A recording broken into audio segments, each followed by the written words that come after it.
Amigas, amigos, ahora estamos con ustedes y tenemos un tema muy interesante. Quiero presentarles a la palomilla,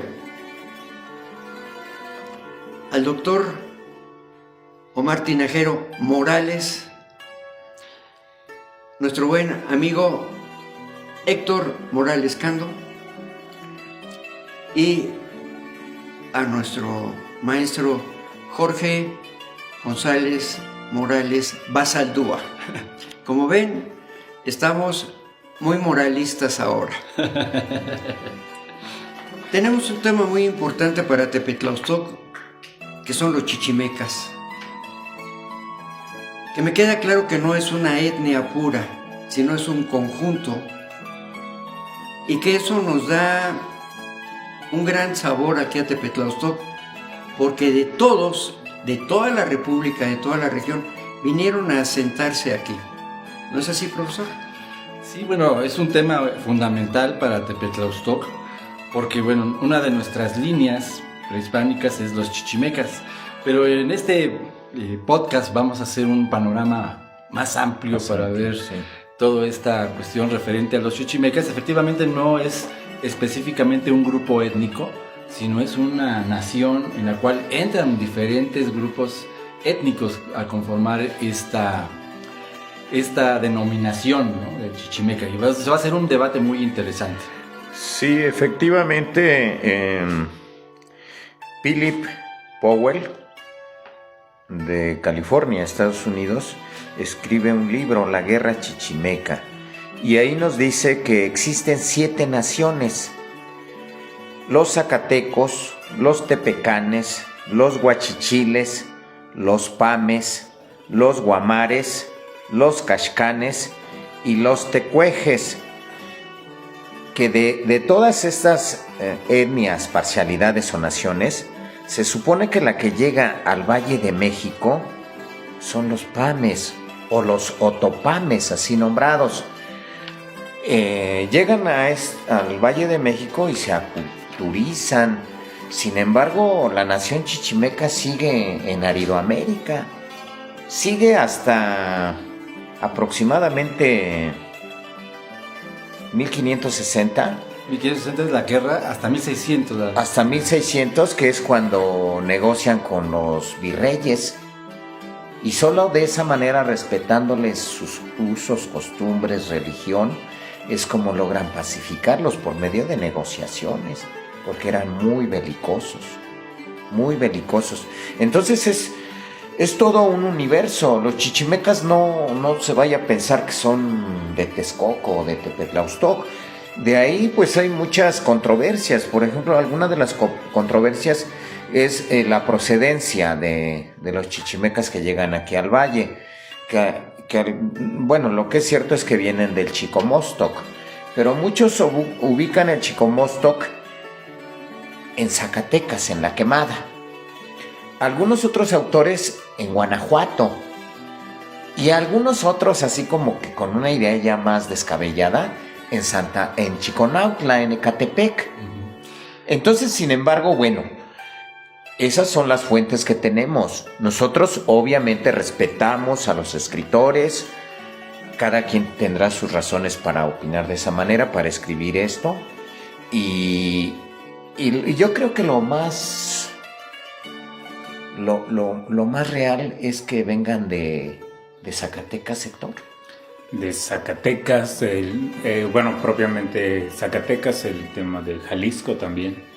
Hay estos chichimecas, pero primordialmente llegan a Tepetlaustoc por esta avanzada que hacían para la conquista, dado que sabemos de los chichimecas, pues que eran guerreros, eran aguerridos y poco temerosos. Entonces ellos llegan y así lo comparten los escritos, ¿cómo se dice? Donde se dice que llegan a hacer alianzas también. Aquí en Tepetlaustoc se habla de esta alianza matrimonial para poder generar y fundar Tepetlostok. Y bueno, creo que hoy hablar de los chichimecas para Tepetlostok es encontrarnos en este pasado prehispánico. Luego también es importante hablar sobre la etimología del término chichimeca.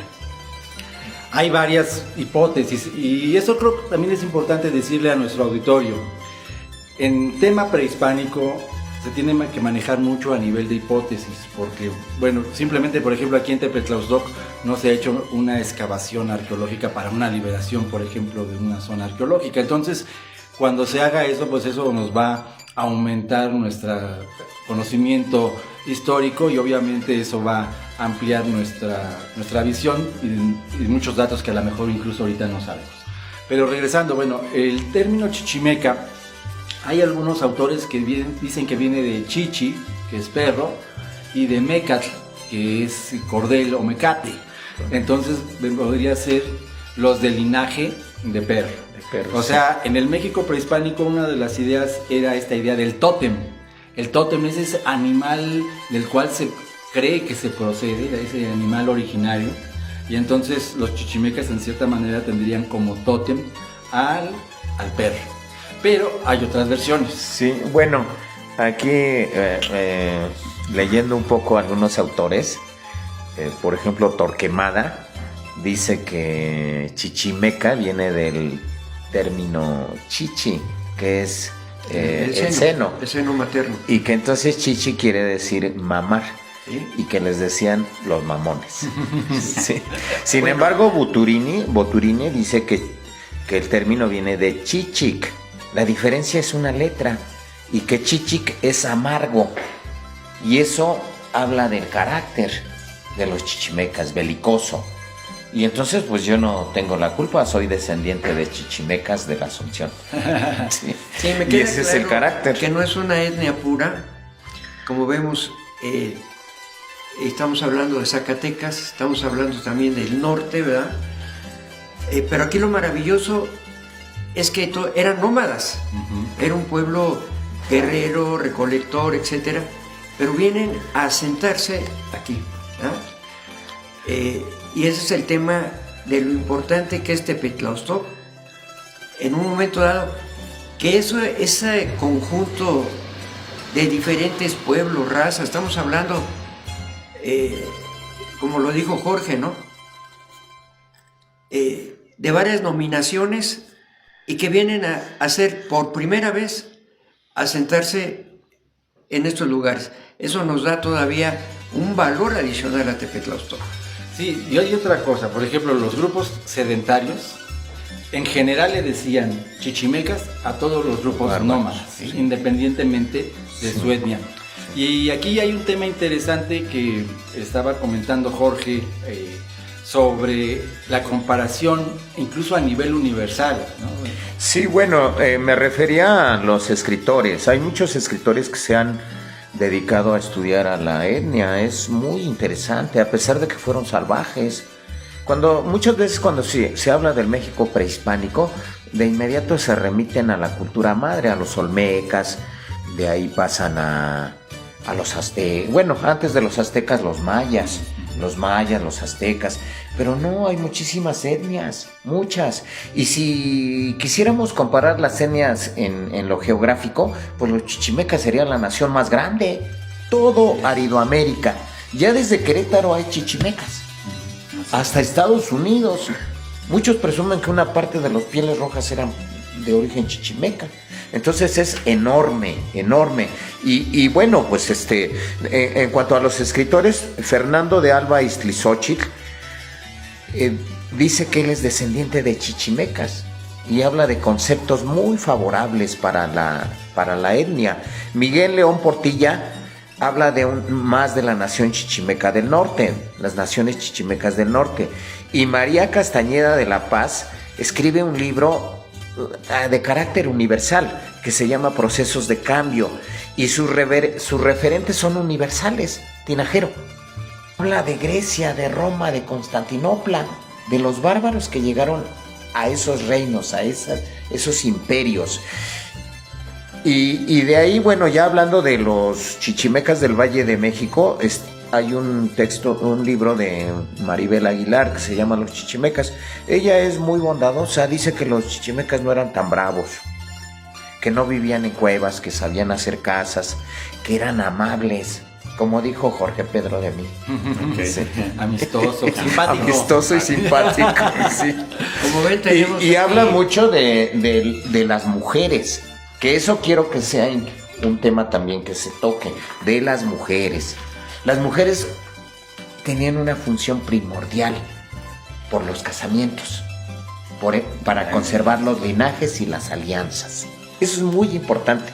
A mí me gustaría que todos entendiéramos cómo era físicamente el chichimeca. ¿Qué aspecto tenía para que lo ubiquemos? Sí. Ahora, aquí hay que ver una cosa interesante, ya aterrizándolo a Tepetlaustoc. A Tepetlaustoc llegan chichimecas después de la caída de Tula. Tula es el gran referente de la vida sedentaria, incluso los mismos autores de las fuentes dicen que era como la cuna de la cultura náhuatl. Y cae Tula en 1168 y pueden penetrar al Valle de México los chichimecas, pero en este caso son los chichimecas llamados de Xolotl. Por eso que incluso tenemos una secundaria aquí en Tepetlaustoc que se llama la secundaria Rey Xolotl. El Rey Xolotl. Y le pregunta uno a los estudiantes, oye, ¿quién fue el Rey Xolotl? Y no saben quién fue el Rey Xolotl, ¿no? Entonces, él era el que venía encabezando este grupo, pero que venían muchas naciones adentro. Entonces, dentro de esas naciones venían no solamente otopames, sino también venían huastecos. Y el huasteco, por ejemplo, ahorita que usted nos habla de cómo era la fisonomía, una de las cosas que se caracterizan los huastecos es que andaban desnudos. Los tohuellos se llamaban también. Sí, exactamente. Sí, Raúl García Chávez en el libro de los chichimecas de la Cuenca de México nos habla, y también Powell nos habla de que andaban desnudos, pero se enlodaban para conservar el calor. Y se ponían ceniza. Se ponían ceniza. En la monarquía indiana hablan de una descripción justamente de Xolotl como un hombre alto, delgado, técnicamente por el esfuerzo físico que tenían, y justamente casi semidesnudos, usando solamente pieles para cubrirse. Entonces no usaban como más ropa. Sí, también eso dependía aunque no existían tlatoanis, no existían la clasificación así que tienen ya las culturas, digamos, más civilizadas, pero también hablaba de los estratos sociales, ¿cierto? Así No es. todos podían usar pieles, solo los buenos guerreros. Ahí no eran los tlatoanis ni los... Bueno, los buenos guerreros y los adultos respetaban mucho a los ancianos. Sí. Los otopames usaban piel de animales, usaban su carcaj, sus flechas, y eran considerados como uno de los más belicosos, ¿no? En ese aspecto. Tenían una vida nómada, y precisamente cuando llega Xolotl, manda a su hijo Nopaltzin a hacer una expedición a la Cuenca de México, y una de las indicaciones que les dice, necesito que veas lugares donde haya cuevas. En náhuatl, cueva se dice Ostotl. Sí. Entonces, si ustedes ven la toponimia, tenemos muchos nombres de lugares con la partícula Ostotl. Ostoticpac, Ostotepec, Sinacanostoc y obviamente Tepetlaustoc. De hecho, llega a Nopaltzin aquí y dice, lo único que había era una pirámide tolteca, o sea, Toltecateopan, el Gavilán, para que la gente ubique, era la pirámide que existía. Y era una fundación todavía de la época tolteca.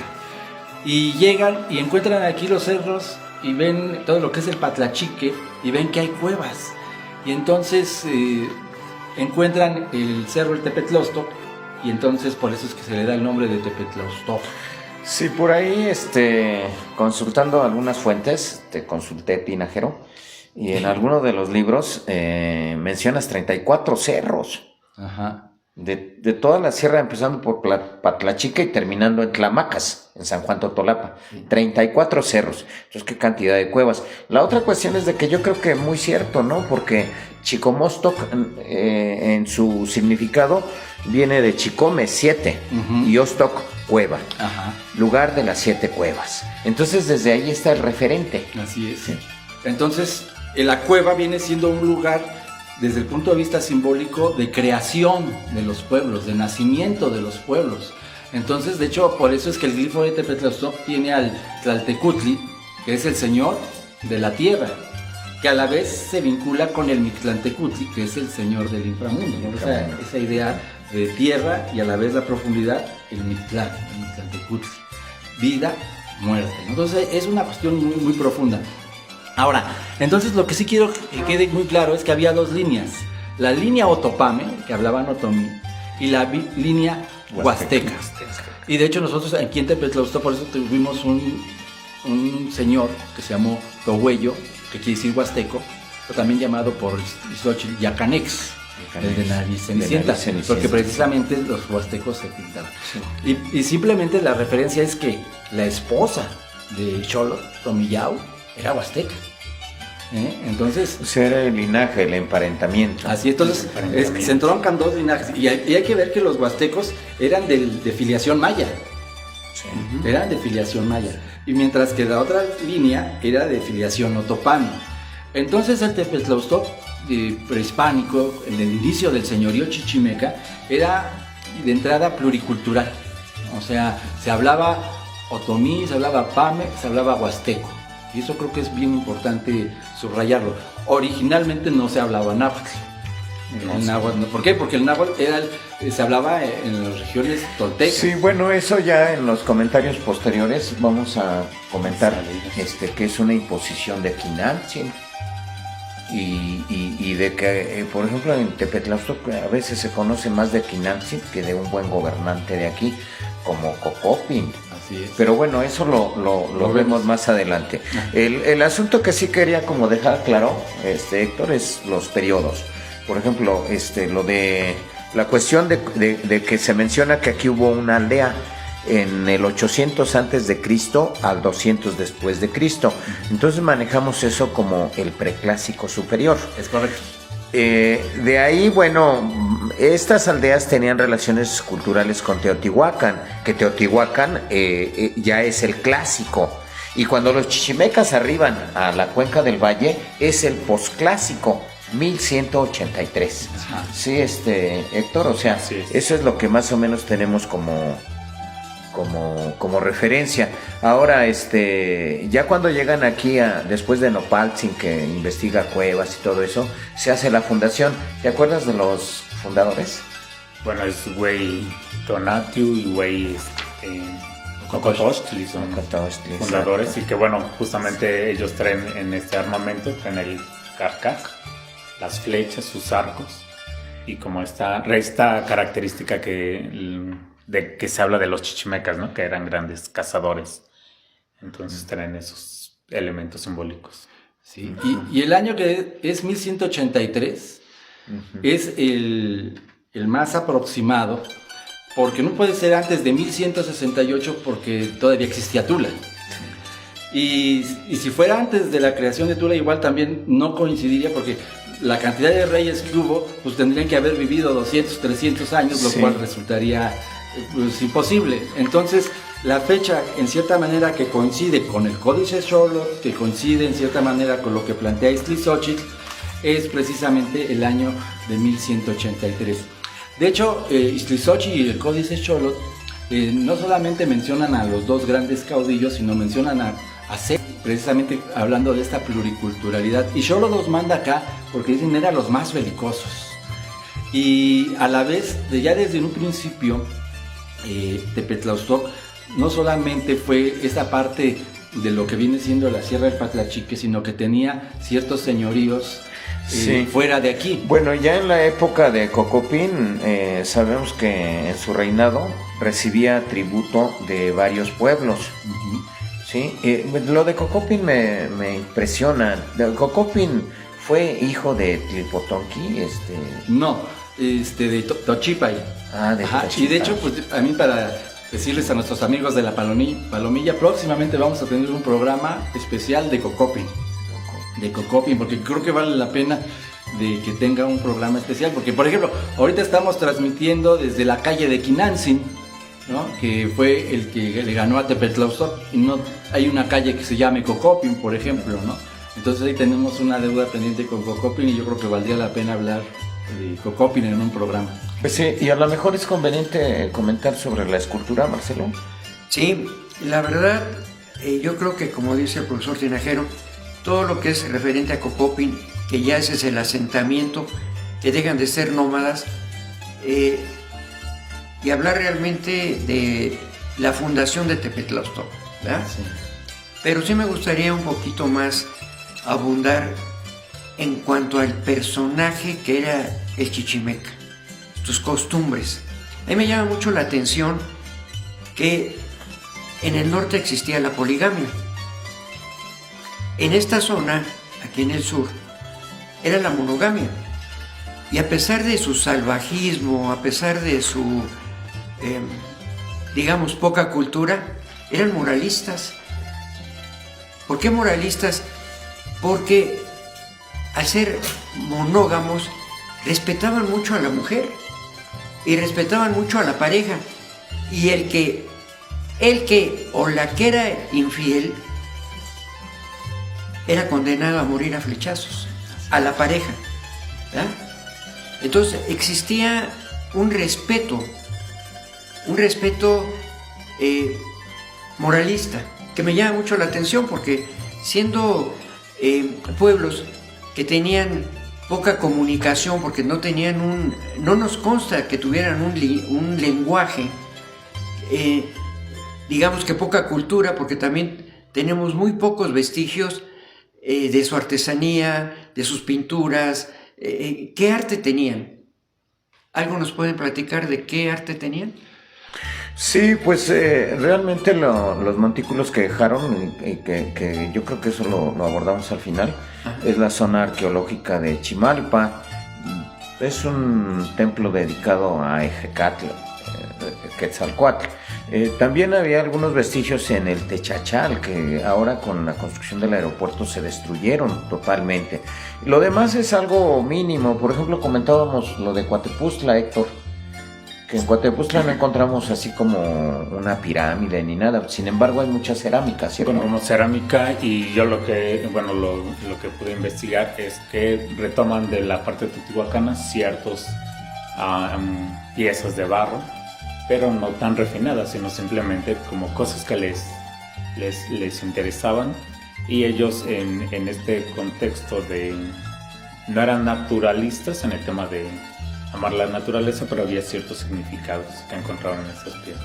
Sí, ahora lo de la mujer que hablabas, Marcelo, se me hace bien interesante hablar de algo. Dentro de los gobernantes que estuvo una mujer, que fue la esposa de Cocopin y la hija de Nezahualcóyotl, y que realmente fue la primer mujer gobernante de Tepetlaustoc. Azcázuch, sí, Azcázuch, no como algunos ahora en la historia contemporánea presumen que es otra. No, ella fue la primer gobernante. Sí, todavía en la época prehispánica. Sí, entonces... Y bueno, sí tuvieron que pasar casi 400 años para que otra mujer gobernara Tepe, pero creo que Azcázuch sí lo hizo bien, ¿no? Sí, tenía todo este conocimiento, lo habían preparado su papá y había ido a las escuelas en su momento, entonces era una mujer preparada. Y por eso son uno de los pocos casos, incluso en el México prehispánico, de una mujer que va a estar al frente del gobierno.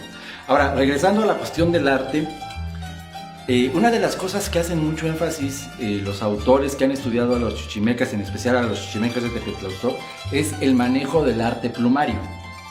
De hecho, en el Códice Xolotl, cuando se representa a Yacanex, se le representa con un penacho muy bien elaborado.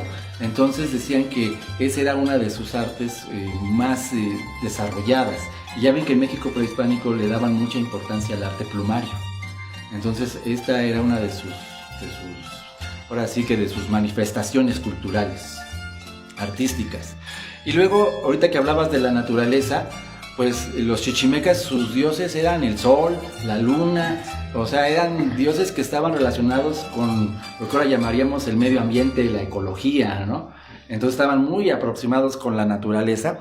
Y en esa época, por ejemplo, aquí en Tepetlauztoc todavía existían venados, existían animales que se podían cazar.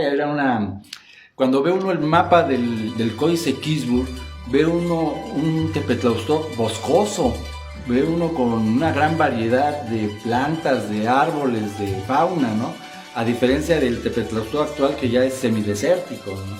Entonces, los chichimecas por eso escogen Tepetlauztoc, porque ven un lugar en el cual ellos pueden subsistir y poder obtener sus alimentos, ¿no? de los cerros, ¿no? Y una de las cosas bien importantes es la cuestión del nopal. El nopal, ya ven que no necesita grandes cuidados y sin embargo, pues comes el nopal. Ya ves que todavía en la Asunción, como le dicen, los vistecitos, ¿no? Sí, bueno, ese es otro tema. Los vistecitos. Pero sí, las tunas. de acuerdo a la cultura del pueblo, pues cada barrio tiene sus costumbres, aunque parezca extraño. De ahí me surge alguna inquietud, que es cuando Quinantzin finalmente ya establece el reino en Texcoco, porque antes estuvo en Coatlinchán, y fue con quienes se aliaron los chichimecas. Y todavía más antes en Tenayuca. En Tenayuca. Así es. Y entonces cuando Quinantzin ya establece Texcoco, recibe grupos de otros lugares, entonces llegan grupos de mixtecos. ¿Esos mixtecos eran de Puebla o de Oaxaca? De ambas regiones. Ah, de ambas regiones, ok. ¿O incluso de Guerrero? No. Más bien de la región Puebla-Oaxaca. Puebla-Oaxaca, ok. Entonces vienen de allá y vienen dos grupos. Viene un grupo que son los chimalpanecas, ajá, que son los que fundan Chimalpa. Donde estamos ahorita. Claro. Y que son agricultores. Y vienen los Tlailotlaque, que esos son los que fundan Coatepuztla y son tlacuilos. Ah, es correcto. Cierto. Ajá. Ok. Entonces, bueno, de ahí podría venir la cultura de la Asunción. Sí, que sí es cierto, cuando en la Asunción pues, suben al cerro y bajan con sus nopales, y cuando es vigilia les nombran pescaditos. Y cuando no es vigilia, les nombran vistecitos, y engañan a las mujeres, engañan a la familia que están comiendo mucha proteína.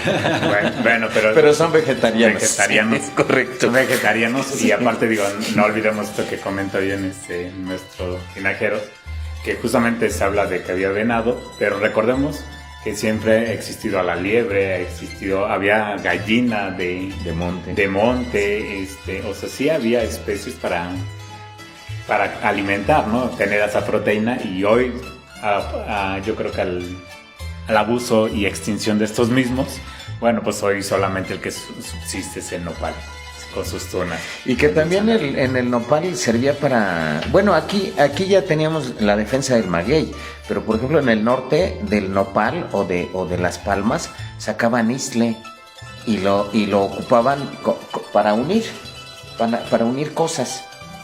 Los chichimecas.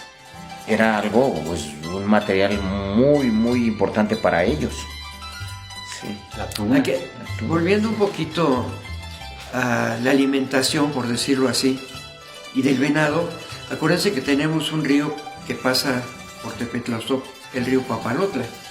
Y en Papalotla hay un barrio que se llama Mazatla, lugar de venados. Independientemente que Papalotla, lugar de mariposas, ¿verdad? Lo que debió de haber sido pues era un santuario, era una hermosura, ¿no? El río Papalotla, Mazatla, lugar de venados, Papalotla, un santuario de mariposas. Tengo entendido que Hernán Cortés le pide a Carlos I que le diera el reinado como compensación, que le diera Papalotla, y lo dibuja tan bien que el rey dice no, lo quiero para mí, y le da de regalo Coyoacán. ¿Estoy en lo cierto?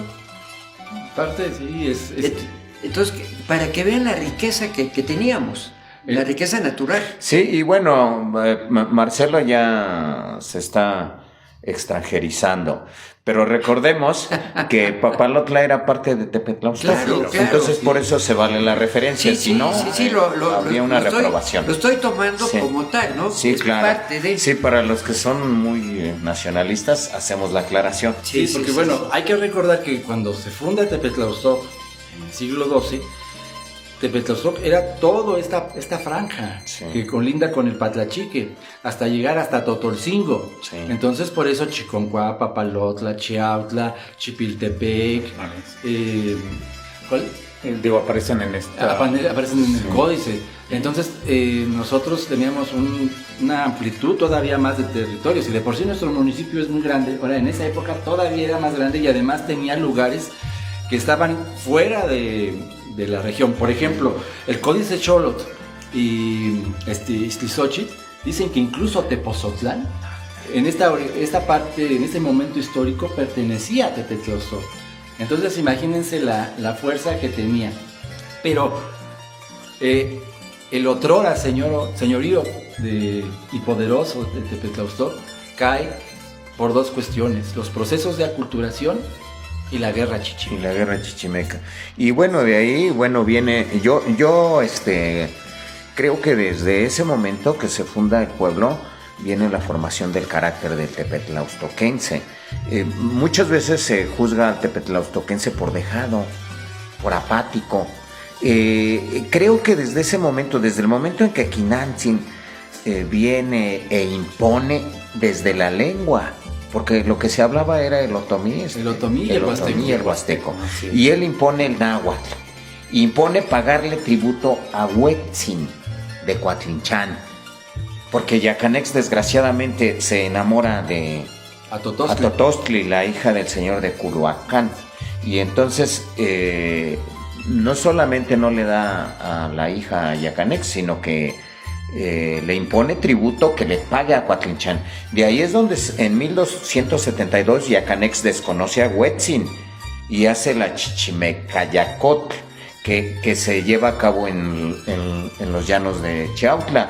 Desgraciadamente Yacanex pierde la guerra, pierde la batalla contra Huetzin y tiene que retirarse a Huejotzingo.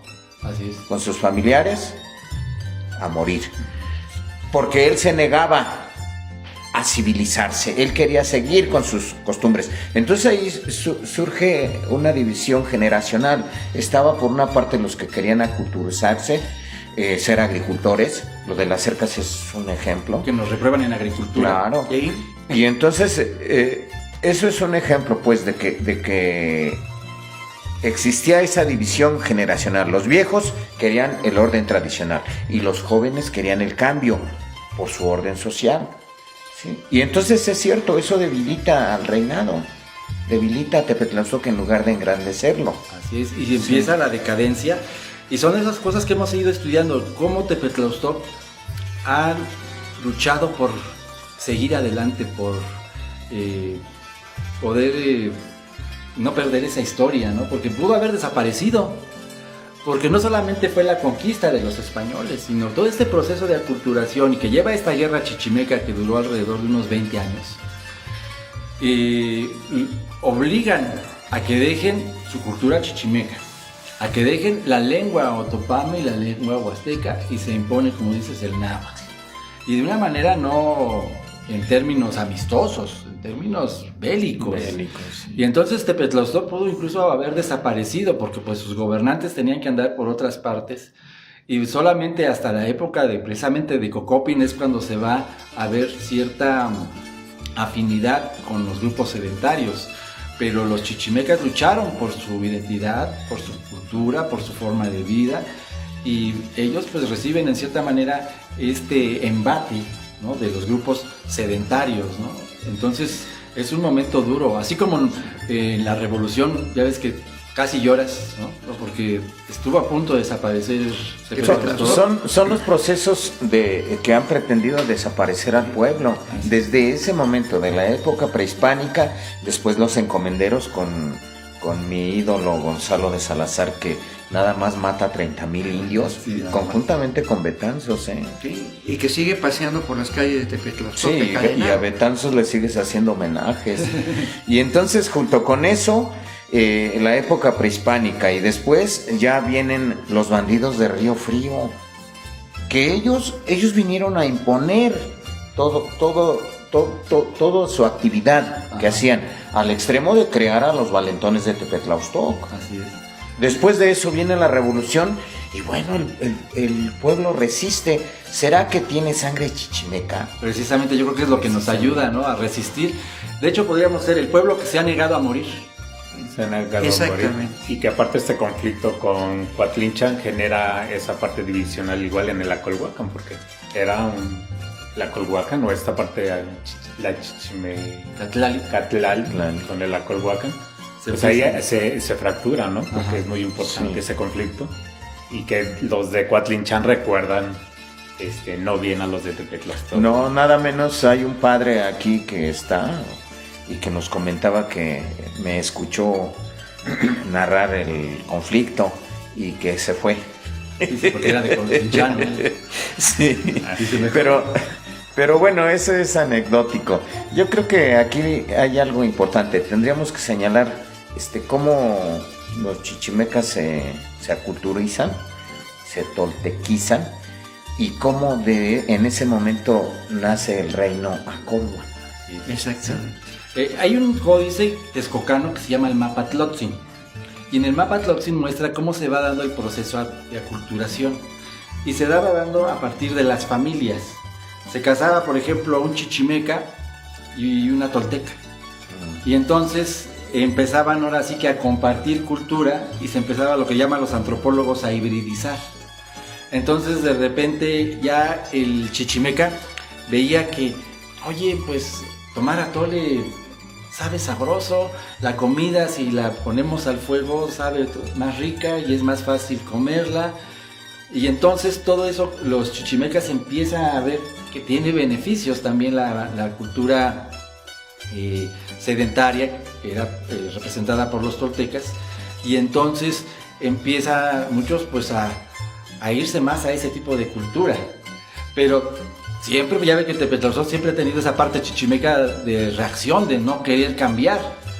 Siempre, ya ven que siempre que va a haber algún avance de algo, siempre mucha gente protesta porque no quiere que haya cambio. Entonces muchos de los chichimecas dijeron, no, nosotros queremos seguir siendo chichimecas, y queremos seguir siendo nómadas, queremos seguir siendo sedentarios, hablando otomí o huasteco y seguir teniendo nuestra religión. Entonces se da este proceso complicado que lleva muchos años, y pues hay un momento en que, pues por ejemplo, ponen las cercas no funcionan aquí en Tepetlastoc, y por eso nosotros no tenemos esa tradición de agricultura. Ya ven que ahorita se abre una universidad con carrera de agricultura, pero pues siempre nos han reprobado en agricultura, a ver ahora cómo nos va en la universidad. Sí, es una insistencia a realizar una actividad que no ha florecido aquí. Independientemente de eso, la Sierra Patlachique, que tanto veneramos, es la que nos da los fenómenos climatológicos por los vientos. Cuando el viento del sur sopla muy fuerte, se lleva la lluvia sobre la Patlachique y la tira en Chiconcuac. Sin embargo, eso nos crea un microclima que nos desfavorece en la agricultura por los vientos. Cuando el viento cálido es muy fuerte, se lleva la lluvia sobre la Sierra Patlachique y la lluvia cae en Chiconcuac hasta Totolcingo. Y si es más fuerte, inunda Ecatepec. Caso contrario, si el viento es frío y se va sobre la sierra y el agua cae en el Címit o en Texcoco, primera fase. Segunda, intermedia, Coatlinchan hasta Chimalhuacán. Tercera fase, La Paz y Valle de Chalco, y desborda el canal de la Compañía. Entonces tampoco tenemos un buen clima para sembrar, para la agricultura, y eso de alguna manera justifica pues que no tengamos esa gran afición por la siembra, ¿no? Incluso lo que comentas tú de los vientos, aquí en Tepetlastoc es muy común que cuando hay vientos fuertes, sabemos que la Ciudad de México va a respirar, les va a limpiar, ¿verdad? Y para nosotros pues es un beneficio, por decirlo así, que compartimos los vientos en perjuicio de lo que tú dices de la agricultura. Así es. Así es. Bueno, pues yo creo que es importante ya empezar a aterrizar esto, de lo que hemos platicado hoy. Y yo sí quiero hacer énfasis que esto generalmente no te lo enseñan en la escuela. Generalmente cuando hablamos de historia en la escuela, pues te hablan de los mexicas, de los mayas, de los olmecas, por ahí tú lo Sí, comentabas. bueno, nosotros mismos desconocemos cosas. Fíjate que yo aquí me quedan algunas dudas que yo quiero que entre todos las resolvamos. Por ejemplo, a mí no sé dónde se encontraba Ostotepec y Sinacanostok, que es la cueva de los murciélagos. ¿Dónde se encontraban esos lugares? Pues hay un debate muy interesante, incluso los arqueólogos han estado postulando, incluso hay libros. Por ejemplo, hay unos dicen que Sinacanostón es lo que hoy es San Juan Tezotla y Campanonitla, me parece. En Campanotitla. Algo así, Campanotitla. Campanotitla, ok. Lo mencionan. Luego hay otro lugar que se llama Coalyacá, que es muy mencionado en los códices. Sí. Y ese estaría en lo que, este cerro que hicieron pedazos en la época del aeropuerto, que viene siendo el Texachal, ¿sí? Y el Cerro de las Cuevas, eso vendría siendo Coalyacá. Y hay otros lugares en que todavía no se sabe a ciencia cierta. Entonces, como les digo, esto se maneja mucho con hipótesis, de que todavía nos hace falta una excavación seria, aunque ha habido excavaciones como la de Parson, como la de Piña Chan, como la de Leopoldo Batres. Tenemos que nunca se ha liberado aquí un sitio arqueológico en forma. Incluso ahora que estuvieron en el CBT, pues simplemente hicieron un pequeño rescate arqueológico y hasta ahí. Entonces, pues sí nos hace falta mucha excavación y nos hace falta mucho más estudio en cuestión de las fuentes documentales, que aquí les enseñamos, por ejemplo, a Alba Istizóchitl, que él es el que desglosa el Códice Xolotl. Es un descendiente de Nezahualcóyotl, se queda con esos documentos y después van a pasar con Boturini y con otros personajes. Sí. Y actualmente el Códice Con Xolotl, por ejemplo, Torquemada. está en Francia. Sí. Está en Francia y es un códice texcocano y que lo tenemos que confrontar con el Códice Quisburg, que es la versión tepetlaustoquense. Sí, la otra cuestión, el reino de Culhuacán que mencionan aquí, de donde era Atotostli, de la que se enamora Yacanex, ¿es Culhuacán, Iztapalapa? Es correcto. Ah, qué lejos, Es correcto. qué lejos, las relaciones eran difíciles. Ahora cuesta trabajo llegar, imagínense en ese tiempo. Caray. La Vera, ¿no? Y de hecho hay una cosa bien interesante. No hay que confundir entre Culúas y Acolhuas, que es el tema que vamos a ver posteriormente. diferentes. Son diferentes grupos. Diferentes. Lo Okay. dejamos también para la próxima Sí. sesión. Otra cuestión dice, en la guerra de 1296, encabezada por Techocahuili, un capitán aliado atacó Sultepec. ¿Dónde se ubicaba? ¿Es San Felipe Sultepec, Tlaxcala? Ajá, Ah, ok, o sea que llegaba hasta allá, sí. el reino. Incluso también a partes de Hidalgo. Hay partes que tenía que ver con Hidalgo. Algunos de los señoríos que estaban sujetos a Tepetlaustoc actualmente son del estado de Hidalgo.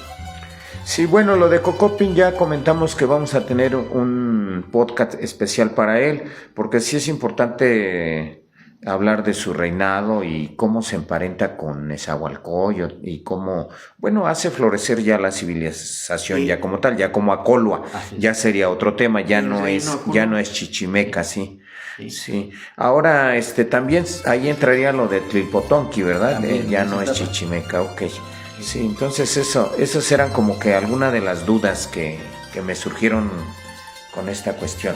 Lo de los mixtecos que llegaron, bueno, quedó claro que los chimalpanecas eran los que se asentaron en Chimalpa, eran agricultores, y los tlailotlaque eran los tlacuilos, que se asentaron en Coatepuzla. En Coatepuzla. Okay. Y también hay que ver que hay muchos pueblos en la región que llevan el nombre de Chimalpa. Por eso hay Chimalpa en Papalotla, en Chautla, en Chiconcuac. Entonces hay muchos lugares que tienen ese nombre de Chimalpa. Chimalpa.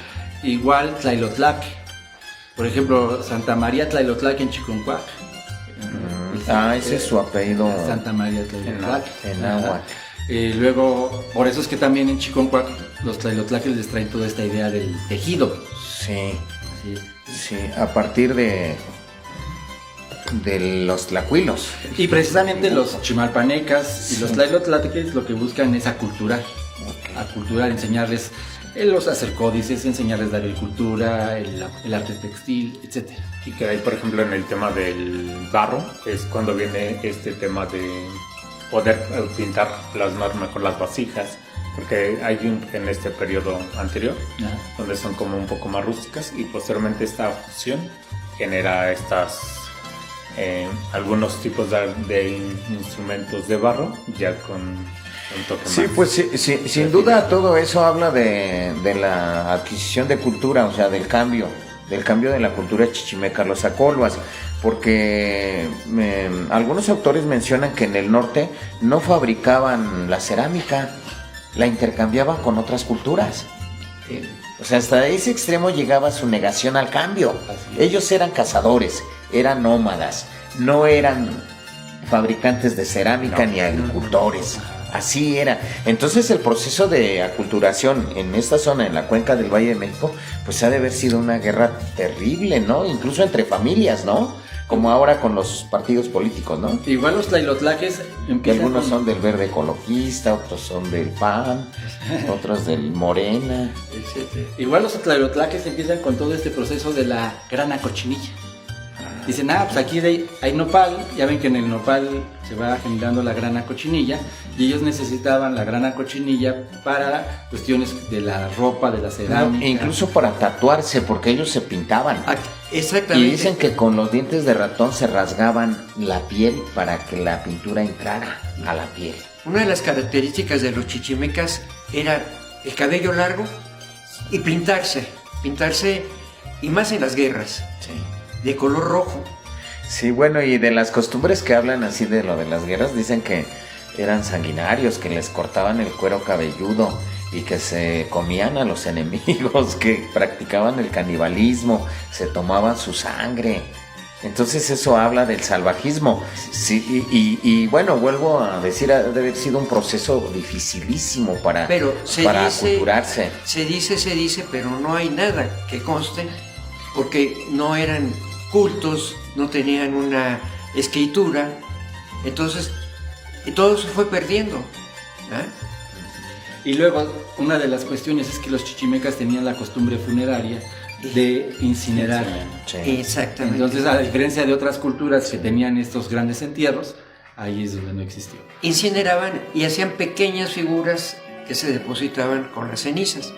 Por eso es que no encontramos grandes Ofrendas. ni nada, sino puras figurillas que eran las que acompañaban a los muertos y los enterraban donde fuera, por decirlo así, ¿no? Porque eran cenizas, los quemaban. ¿Sí? Nuestra intención es que conozcan Tepetlauztoc, que sepan la riqueza, la historia que tenemos y sobre todo de dónde salió el chichimeca, de una nación, de un conjunto. O sea, eso todavía le da un valor adicional al lugar de Tepetlauztoc. Así es, y aquí se diría un chichimeca serrano, por la sierra.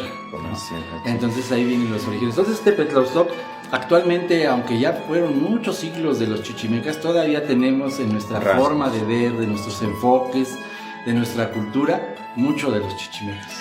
Sí, y bueno, ahora que se comentó que este iba a ser el tema, pues era, para mí en lo personal era preocupante, porque resulta que conocemos mucho de la época bonita de Tepetlauztoc, de la época de Betanzos, de la época de la colonia, cuando fue la gran bonanza económica de este pueblo con el camino de arriería, y todo el mundo presume esas situaciones, incluso de la época contemporánea, cuando llegan los artistas a vivir a este pueblo, se filman las películas, pero en la época prehispánica como que nos negamos, como que nos hemos como avergonzado, y creo que no hay razón, Al contrario. no hay razón, porque creo que gran parte del carácter que tenemos se lo debemos a los chichimecas. Sí somos necios, sí somos agresivos, Gracias al pero cambio. gracias a eso hemos sobrevivido. Tercos. Ujú. Gracias al cambio, ¿no? Gracias al cambio. Y que en este tema, por ejemplo, en la parte que de repente yo sí vengo trabajando con actividades de la manifestación de la cultura náhuatl, inclusive con una actividad de tiro al arco que compartimos, por ejemplo, en el festival de danzas.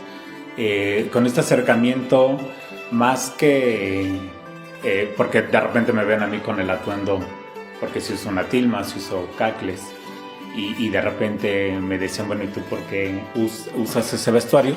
Lo uso como una manifestación, a lo mejor, dando, ¿cómo se dice? Esta parte de rescate, de revalorizar. Y de identidad. Y de identidad, exacto. Porque por más que nos digan que no venimos de un pueblo indígena o con un antecedente prehispánico, dicen, pues a veces las facciones, conservamos muchas facciones todavía, los de Tepetlaustok. Y en el tema del tiro con arco, hoy por ejemplo es una disciplina que en los Juegos Olímpicos ha ganado renombre, y que yo cuando he realizado esta práctica te das cuenta que se requiere de disciplina, de concentración, y dices, bueno, si esto lo haces como un deporte o en esta práctica que yo hacía muy práctica, ya cuando lo haces con el enfoque de supervivencia, de llevar el sustento a tu casa, creo que tiene esta connotación fuerte de sustento y de supervivencia. Oye, Héctor, si hubiera chichimecas y los hubieran llevado a las Olimpiadas, ¿hubieran ganado el oro? Yo estoy seguro el oro, y seguramente se hubiesen traído algunas pieles y algún tema de la fauna. ¿Cuero cabelludo también? Seguramente. Entonces, si ven algún deportista desnudo, es que es un chichimeca. Chichimeca. Sí. Y bueno, de ahí viene, por ejemplo, yo tengo otra definición de los chichimeca, que es chichitl en náhuatl, que es rojo, y mecat, que es mecate. Se habla que son los guardianes del conocimiento, de la medida. Y el rojo como conocimiento antiguo, y el mecate como esta medida, ¿no? Siempre ocupamos un mecate para medir. Ajá. Entonces, y en náhuatl, chichiltic, y además en la cuestión de los códices, es decir, está enojado. Sí, el carácter amargo. Ajá, sí. Los amargos. De carácter fuerte, ¿no? Sí, Chichiltic. por eso soy chichimeca. Estás chichiltic, ¿no? Ya te salió lo basaldúa, ¿no? Chichimeca. Es cuando te hierve la sangre. La otra en ¿no? el norte, cuando iban a empezar las danzas, le nombraban armar el mitote. Y había dos mitotes, el mitote social, que era cuando se emparentaban o una fiesta. La fiesta. Y el mitote de la guerra. En el mitote de la guerra las mujeres no bailaban, solo tocaban los instrumentos. Pero en el mitote social sí bailaban las mujeres, eran incluyentes. Eso me satisface mucho, pues, que no haya habido ese machismo, exactamente, tan fuerte, ¿no? Y que bueno, en algunas culturas, como en los aztecas, las mujeres no existían. Pero sin embargo, los chichimecas, siendo salvajes, eran incluyentes con las mujeres y eran respetuosos, y las mujeres eran un motivo de linaje. Además hay un detalle muy importante que tú dices: cuando la mujer estaba embarazada, el hombre le daba masajes con fuego y estaba pendiente del parto, y él recibía a la criatura. Entonces tenían un respeto a la mujer de veras ejemplar, ¿eh? Y ahorita que hablan de ser incluyentes, pues vamos a decirle a nuestro auditorio de que vamos a ir incluyendo a más gente en la palomilla. Por ejemplo, hoy nos acompañó Héctor, que le agradecemos mucho su presencia, nos va a seguir acompañando en estos temas prehispánicos, que él sabe bastante de estos temas. También hay que recordar aquí a nuestro camarógrafo estrella, que siempre está atrás, pero está presente. Sí, Carlos, ¿podrías venir a saludar? ¿Qué? Sí. Y luego también se está integrando con nosotros José Domingo, mi niño, que él nos va a ayudar a hacer los videos cortos. Está muy emocionado de participar en la palomilla. Dice que le gusta mucho ver todas estas cuestiones de la historia de Tepetlaustok. Sí, bueno, ya en los agradecimientos y reconocimientos nuevamente a Noemí Contreras, nunca va a estar de más. Gracias a ella empezamos todo esto. Actualmente a Quetzali, de la dirección de turismo y cultura. Sí, y que bueno, a Carlos, que es el director de comunicación social. Entonces a todos ellos el agradecimiento, y a todos los que nos ven y nos siguen. Sí quisiéramos compartir con ustedes un poco más, o sea, si existen dudas, escríbanos, pregúntenos. Tenemos referencias bibliográficas, contactos en redes sociales. O sea, es muy interesante partir de un origen Y muchas veces en Tepetlaustoc no hemos partido de un origen. Así es. Este es nuestro origen, el origen prehispánico. Entonces les agradecemos mucho si nos ayudan con eso. Visitas guiadas también podríamos Sí. dar en el eremitorio, por ejemplo. Como ustedes ven, la intención de este grupo es llevarles no solo la cultura y la riqueza que tiene Tepetlaustoc, sino que conozcan sus raíces y que se sientan orgullosos, ¿verdad?, de un lugar emblemático. Siempre he dicho que Tepetlaustoc es un diamante.